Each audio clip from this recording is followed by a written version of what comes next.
So in the second video, we will discuss about septic shock. So septic shock जुन छ यो special kind of shock हो. यसमा specially दुईटा word छ, septic र shock. So what is septic? So septic means microorganism like the bacteria, viruses. So these agents जस्तो bacteria भयो, virus भयो, यो bacteria virusहरुले के गर्छ? They will release their toxins. यिनीहरुले के रिलिज गर्छ? आफ्नो टक्सिन रिलिज गर्छ. र यो ब्याक्टेरिया भाइरसले जुन टक्सिन रिलिज गर्छ, यसले तपाईको शरीरमा तपाईले के गर्छ? सबभन्दा पहिला त फिभर लगाइदिन्छ तपाईलाई, एकदम धेरै ज्वरो आउँछ, हैन? र अल्टिमेटली तपाईको ब्लड भेसलहरु जति पनि बडीमा छन् सबै के हुन्छ? केमा जान्छ त? भ्याजो डाइलेसनमा जान्छ. केमा जान्छ? भ्याजो डाइलेसनमा. र किन हुन्छ? किनभने जुन टक्सिन्स छ, यो टक्सिन्स कसले प्रोड्युस गर्यो त? माइक्रो अर्गानिजमले. तर यो टक्सिनको रेस्पोन्समा, इन रेस्पोन्स टु टक्सिनको रेस्पोन्समा के हुन्छ त? हाम्रो इम्युन सिस्टमले कसले त? हाम्रो इम्युन सिस्टमले के चाहिँ गर्छ भने त्यसले त्यो रेस्पोन्समा बनाउँछ के?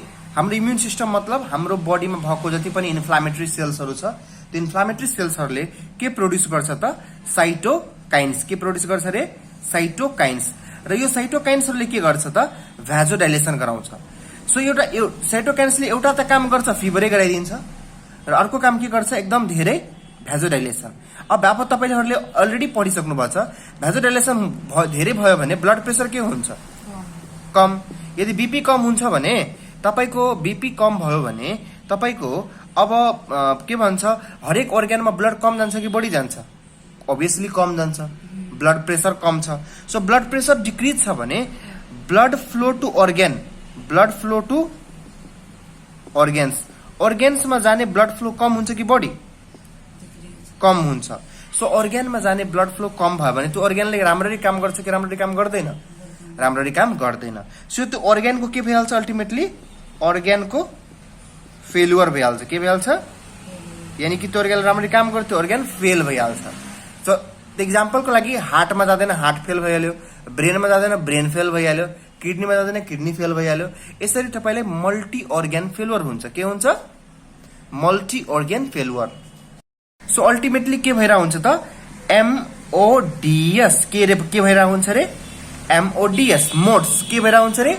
MODS modes. मोड्स भनेको मल्टी अर्ग्यान डिस्फङ्सन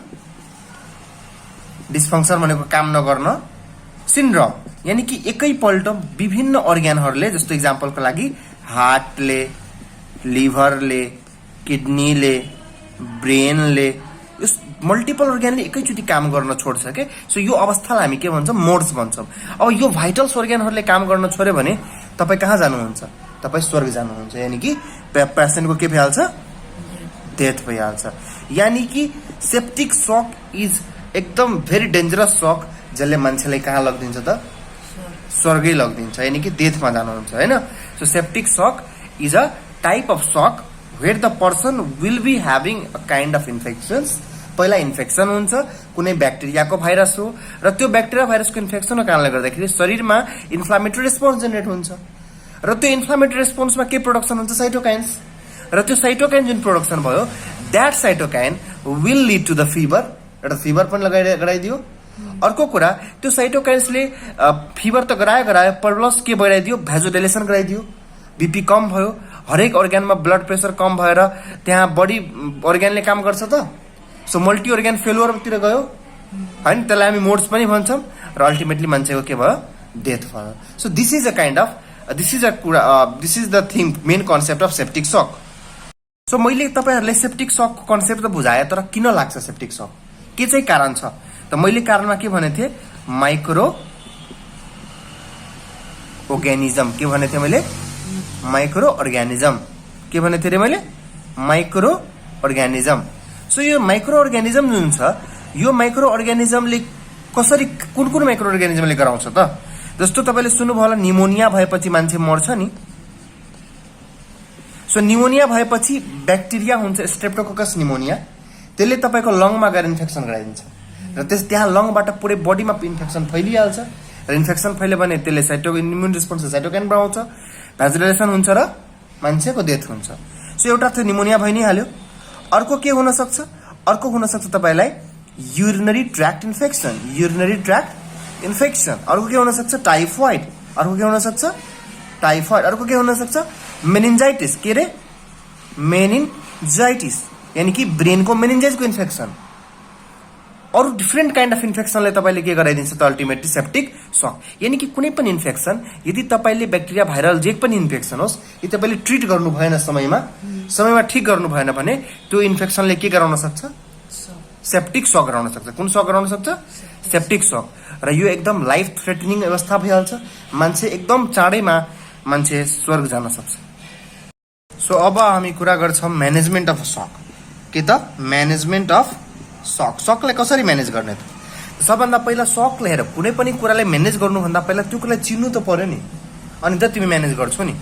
त्यो चिन्नको लागि तपाईले के गर्नुपर्छ? चिन्नको लागि तपाईले दुई तीनवटा जुन कुरा छ त्यो जहिले पनि गर्नुपर्छ। त्यो भनेको के हो? तपाईले जहिले पनि फर्स्टमा के गर्नुपर्छ? क्लिनिकल मोनिटरिङ गर्नुपर्छ। यानी कि त्यो मान्छेमा सकको फिचर्स त हुनु पर्यो नि पहिला। यानी कि हामीले के हेरेको थियौं कि सकमा बीपी बढिरहेको थियो घटिरहेको थियो? घटिरहेको थियो। यानी कि ब्लड प्रेसर के हुनुपर्ने त्यो मान्छेमा? डिक्रिज हुनुपर्ने। के हुनुपर्ने? डिक्रिज हुनुपर्ने एउटा कुरा। हार्ट रेट के हुनुपर्ने? हार्ट रेट हाई हुनुपर्ने। सो हार्ट रेट के हुनु पर्यो? हाई हुनु पर्यो। सो ब्लड प्रेसर डिक्रिज हुनु पर्यो, हार्ट रेट हाई हुनु पर्यो। रेस्पिरेटरी रेट सांस लिने क्षमता के हुनु पर्यो? हाई हुनु पर्यो है। पिसाब के हुनु पर्यो? कम। यानी कि यूरिन आउटपुट के हुनु पर्यो? डिक्रिज।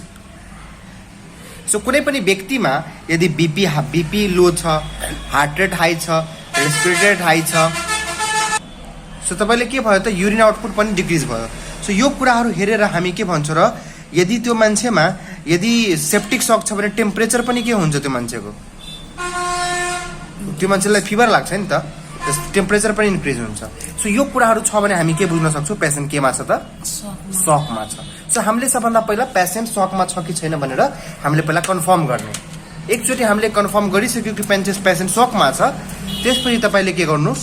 सो सकको म्यानेजमेन्टमा once you confirm there is presence of shock then you will do ABC management. So ABC management भनेको के? Airway breathing circulation. सो हामीले जहिले पनि एयरवेबाट स्टार्ट गर्ने। एयरवेबाट भनेको मैले पहिलाको भिडियोहरुमा पनि एयरवे भनेको चाहिँ के हुन्छ?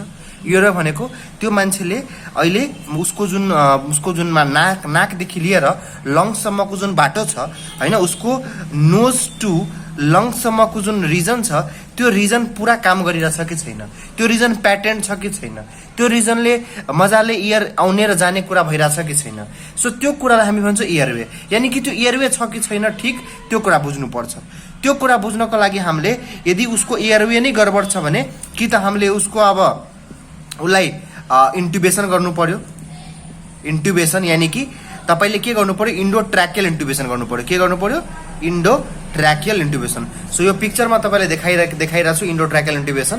यसरी हामीले इन्ट्युबेट गर्छौँ पेसेन्टलाई। इफ एयरवेमा गडबड छ भने, छैन गडबड भने केही पनि गर्नु परेन, अगाडि बढ्ने बीमा। सो बी भनेको ब्रिदिङ। यानी कि म उसको के गर्छु? उसको म अक्सिजन स्याचुरेसन हेर्छु। के हेर्छु?